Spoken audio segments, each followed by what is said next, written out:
今你又兴风，还有什么？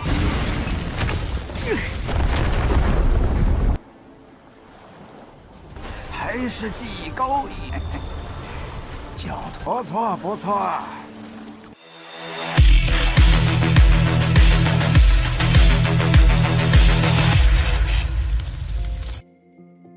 Halo semuanya, selamat datang di Ruang Sinema. Bagaimana kabar kalian semua? Semoga selalu sehat dan baik-baik saja. Sesuai jadwal, jadi pada hari ini kita akan kembali melanjutkan series Donghua Pillars Battle Spirit episode terbaru, yang mana ini adalah episode yang ke-911, yang mana ini adalah episode yang ke-91.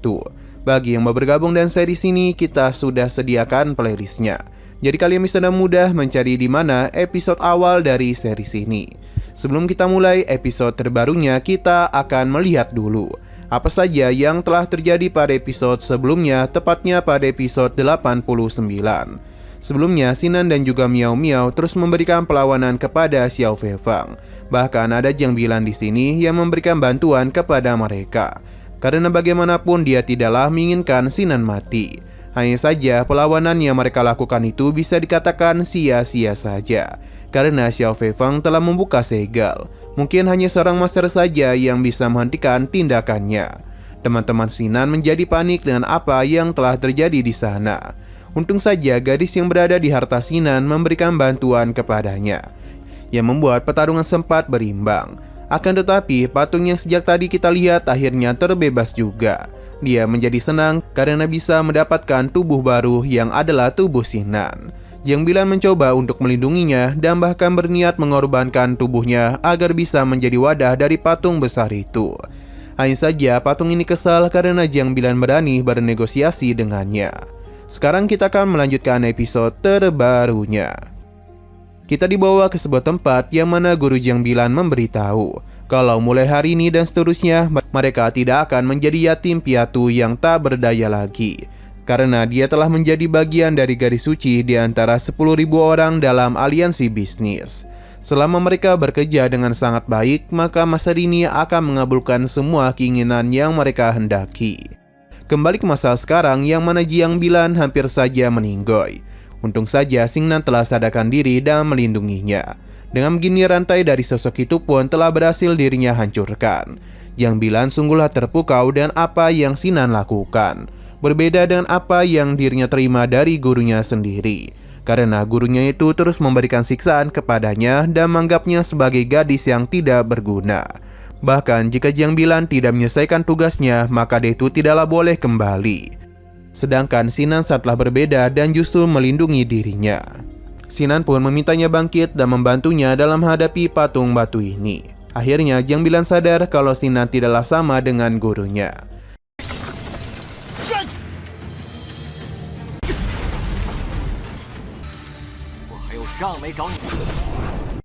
Ketika pertarungan hendak terjadi, kita malah dibawa kepada Qianzu yang tengah melakukan sesuatu. Namun dia itu harus gagal. Gurunya sadar betul kalau Qianzu sepertinya memikirkan sesuatu, yang mana dia ini tengah mengkhawatirkan kondisi dari Xingnan. Tapi gurunya meminta untuk tidak perlu khawatir, karena dia sudah memberikannya token. Jadi ketika Xingnan dalam bahaya, dia pasti akan meminta bantuan kepadanya.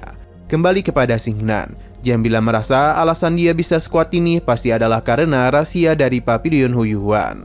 Pertarungan masihlah terus berlangsung, yang mana sosok ini benar-benar mampu memberikan tekanan kepada Xingnan. Bahkan dia menjadi kesulitan untuk bisa menahan semua serangan yang dia lancarkan.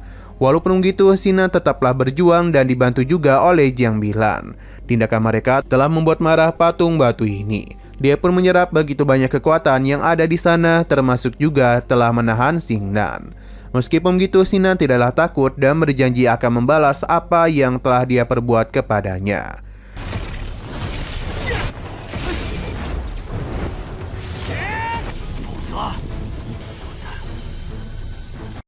Alih-alih takut, patung itu hanya tertawa karena jiwa Xingnan akan dirinya serap.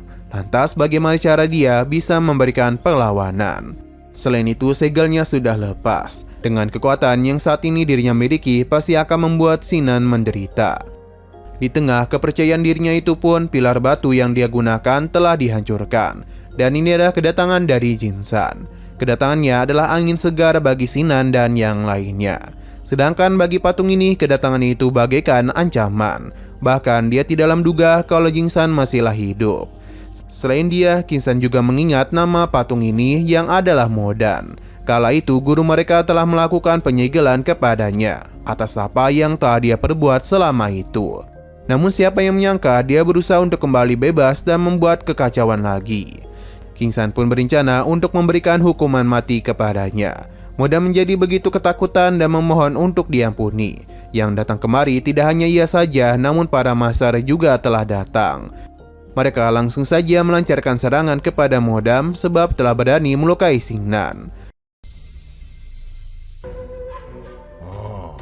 如今你又兴风，还有什么？ Meskipun patung batu sudah hancur, ternyata jiwa Modan masihlah bertahan dan mengancam akan menghabisi Xingnan jika mereka itu berani menyerang dirinya. Dengan begini, para master pun tidaklah bisa bertindak gegabah. Modan menjadi senang karena dia akhirnya tahu kalau Xingnan memiliki hubungan mendalam dengan mereka. Dia berencana untuk membebaskan Xingnan selama mereka mau meninggalkannya bersama dengan Jiang Bilan. Tapi serangan langsung saja menghentikan pergerakan Modan yang membuat Xingnan berhasil lepas dari tangannya. Itu semua berasal dari Kaisar Suci Tanah Xinglong. Kedatangan kemari membuat Modan semakin ketakutan. Ia pun memohon untuk diampuni. Lei Feng menjadi kesal kepada Modan karena gurunya sudah memberikan kesempatan selama 100 tahun. Namun dia itu malah ingin bertindak sembarangan. Jadi Lei Feng langsung saja membuka matanya untuk memberikan penyiksaan di dalam jiwanya. Ini pun membuat Modan menjadi menderita. Tidak hanya itu saja, namun Jinsan juga datang kemari dan langsung saja melenyapkan sisa-sisa jiwanya.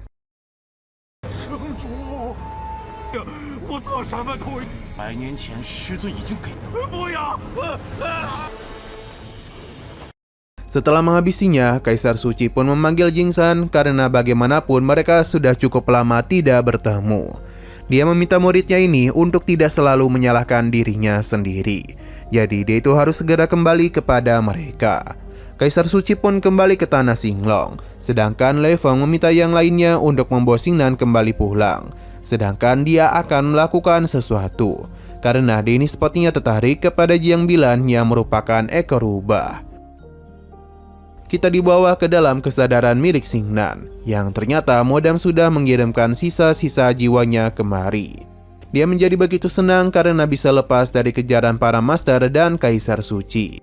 Ini terjadi karena dia telah menggunakan teknik sihir jiwa miliknya.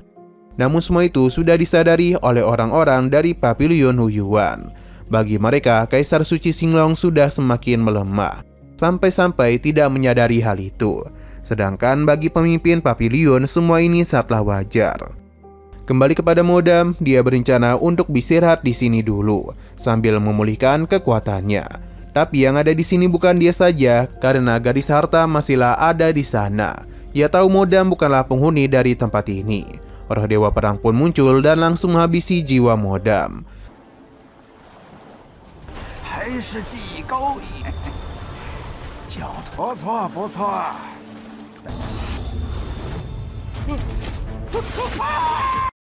Sedangkan pemimpin Papilion Huyuan penasaran dengan identitas sebenarnya dari Kaisar Suci Xinglong.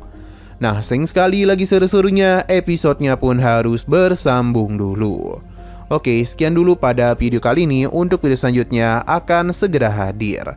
Jadi bagi kalian yang ingin mengikuti series ini, langsung saja klik subscribe dan aktifkan loncengnya. Terima kasih yang sudah menonton video sampai habis. Jika kalian suka pada video ini, klik like dan share ke teman-teman kalian tentang channel ini. Dan ditunggu aja kelanjutannya. Oke, sampai jumpa di video selanjutnya.